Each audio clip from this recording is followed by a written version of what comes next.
things. और ऐसा भी नहीं कह सकते कि मैंने पूरा कार को परख लिया है। टायर लगा सकते हैं, बिना टायर को परखे हुए उसमें लगा नहीं सकते हैं। Every one of us seated here should be tested by God. और यहाँ पर जो भी यहाँ पर बैठे सब लोग परखा जाना है। There is nobody exempt from the testing God brings in our lives. और कोई भी यहाँ पर उस प्रभु के परखे जाने से कोई छुटकारा नहीं पा सकता है। Impartially, God without partiality tests young and old alike, men and women alike. कोई पक्षपात नहीं है, बूढ़ा हो या जवान हो या स्त्री हो पुरुष हो, सबको परखा जाना है। Rich and poor, educated and uneducated, God tests and brings trials in every person's life. और अमीर हो, गरीब हो या छोटा हो, बड़ा हो, चाहे पढ़ा लिखा अनपढ़ हो, चाहे कोई भी हो, सबको अपने अपने स्थान पे प्रभु परखता है। When you signed up to be a Christian, that is when you signed up to follow Christ, this is what you have signed up. Lord, I am willing to take my cross and follow you. I am willing to take up the tests that you bring in my life. अगर प्रभु यीशु को ग्रहण करने के लिए हम स्वीकारते हैं और प्रभु की जो उठाकर पीछे होने के लिए हम स्वीकारते हैं, प्रभु से हम ये कहते हैं कि प्रभु जी हर परीक्षा के लिए मैं तैयार हूँ। In this world you will have tribulation. इस संसार में हमें क्लेश है। It's a test. एक परीक्षा है।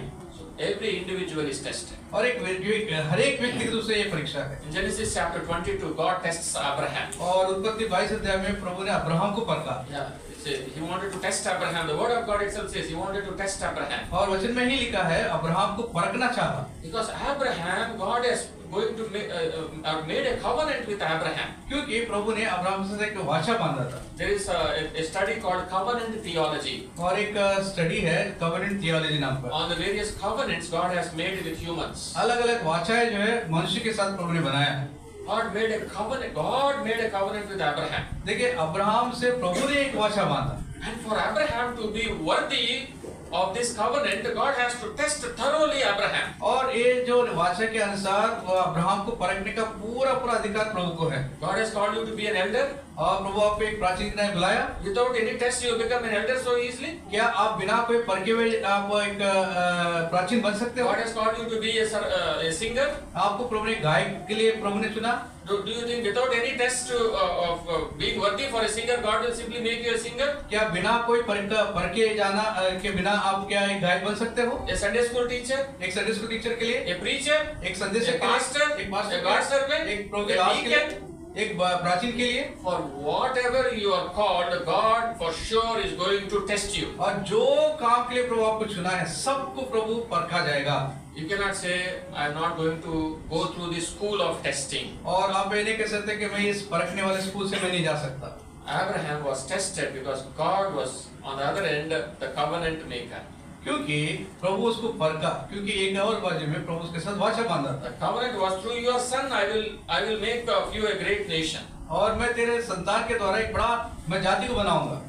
Now Abraham believed that even if he kills Isaac, God is going to raise him up again. So then he said, "You passed the test." और अब्राहम ने इस बात को विश्वास किया, अगर मैं मेरे बेटे को मैं मार भी डालूंगा, प्रभु किसी न किसी तरीके से मेरे वंश को बढ़ाएगा।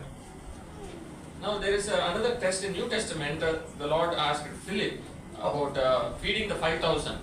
If you remember, I think John's Gospel 6th chapter. देखिए एक और उदाहरण इस एक परख को हम देखते हैं यूहन्ना सुसमाचार 6 अध्याय में जो 5,000 लोगों को खिलाने के विषय में। Philip, what do you think? Where are we going to feed all these people? और फिलिप्पुस से कहा, हे फिलिप्पुस इस सारे लोगों को कैसे तुम खिलाओगे? What Philip is doing? और फिलिप्पुस ने क्या किया? Immediately counting the money purse. और वहाँ पर तुरंत उसने पर्स को ढूंढने लगा। Lord, 200 dinars or so whatever money is not enough for feeding these people. और प्रभु जी 2000 दिनार है, 200 दिनार है, जो पैसा उससे पूरा नहीं होगा। Send them away, send them away. हाँ, सबको भेज दो, वापस भेज They दो। are giving advice to God. और प्रभु को सलाह देने लगे। Sometimes that happens, when God is testing us. God is testing us as if, it's not like God doesn't know what He's doing. He's testing us. It is written to test Philip. देखिए यहाँ पर लिखा हुआ है परीक्षा करने के लिए फिलिप्पुस से प्रभु ने कहा। Philip failed the test. और फिलिप्पुस जो है उस परीक्षा में असफल हो गया। Because he was counting the money, he was not seeing the giver. देखिए प्रभु पैसा गिन रहा था लेकिन देने वाले को वो नहीं देखा। The giver is God Himself. और देने वाला क्या प्रभु ही स्वयं है। He was looking at the gift. और वो गिफ्ट को देखा। Yeah, he has 200 or whatever pennies or dinars, whatever he had. He's looking at that. केवल उसका जो भी था उसका थोड़ा पैसा वही देखा उसने। To do that miracle, God was testing these individuals. देखिए उस अद्भुत बात को करने के लिए पहले एक व्यक्ति रूप से प्रभु ने सबको परखा। In our life, maybe we are going through various situations, और हमारे जीवन में भी अलग अलग परिस्थितियां गुजरते होंगे, including our family church life. और हमारे व्यक्तिगत और पारिवारिक जीवन में भी God brings those tests, those periods of silence in our life, where everything is silent. और ऐसे समय कुछ ऐसे मौन समय प्रभु हमारे जीवन में परिवार में लेकर आता है। As if heaven is talking to us, what are you going to do right now, Satish? और इस समय प्रभु बात है, तुम इस समय क्या करना चाहते हो, What do you think?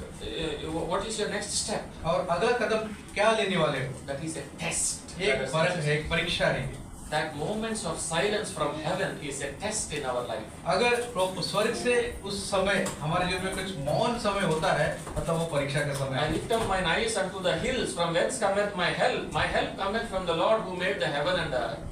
मैं अपने आंखें पहाड़ों की ओर लगाता हूँ तो मुझे सहायता कहाँ से मिलेगी? सहायता मुझे प्रभु से मिलेगी। During those times of test,